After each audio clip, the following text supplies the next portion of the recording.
වෘශ්චික ලග්නය. වෘශ්චික ලග්නලාභී ඔබගේ පස්වන භාවය තමයි සෙනසුරු මේ වෙනකොට ගමන් කරන්නේ.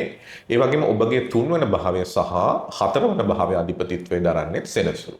ජූලි මාස 27 වන දින සිදුවන සෙනසුරු වක්‍රවීම වෘශ්චික ලග්නලාභීන්ට සාර්ථක වෙන්න පුළුවන් පැති කීපයක් පෙන්වුම් කරනවා. ඒ සාර්ථක වෙන්න පුළුවන් ප්‍රධාන පැති තමයි ගෘහ ජීවිතය පැත්තෙන් යම් සාර්ථක භාවයක් පෙන්වුම් කරනවා. ඒ වගේම තමයි ආර්ථිකයේ පැත්තෙන් යම් සාර්ථක භාවයක් පෙන්වුම් කරනවා.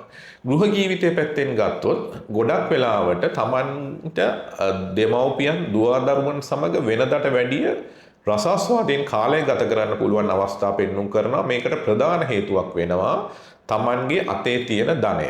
මේ අතේ තියෙන ධනය යම් තාක් දුරට වර්ධනය කරගන්න පුළුවන් මාර්ගයන් මෙන්න මේ කාලය තුලදී ඔබට දැක ගන්නට ලැබෙනවා. එතනදී විශේෂයෙන්ම කියන්න ඕනේ තමන් කරන රැකියාව හෝ ව්‍යාපාර කටයුතු වලට අමතරව තමන්ට අර හදිසි ධනය වර්ධනය කර ගැනීමේ මාර්ගයන් මෙන්න මේ කාලය තුලදී අවස්ථාවන් පෙන්වුම් කරනවා. අන්න ඒ අවස්ථා හරියට ඔබ අල්ලගත්තොත් ඔබට මෙන්න මේ කාලය සාමාන්‍යයෙන් වෙනදට වැඩිය අර උද්‍යෝගයකින් සැහැල්ලුවකින් ගත කරන්න පුළුවන්. ඒ වගේම තමයි මේ කාලය තුලදී ඔබ Tamanගේ ඉදිරි අනාගත සැලසුම් සඳහා මේ කාලය ප්‍රයෝජනට ගන්න ඕනේ. මෙතනදී ගොඩක් වෙලාවට ඔබ ගන්න තීරණ මේ කාලය තුලදී ගොඩක් වෙනදට වැඩිය නිවැරදි භාවයකින් ගන්න පුළුවන් හැකියාවකුත් පෙන්වුම් කරනවා.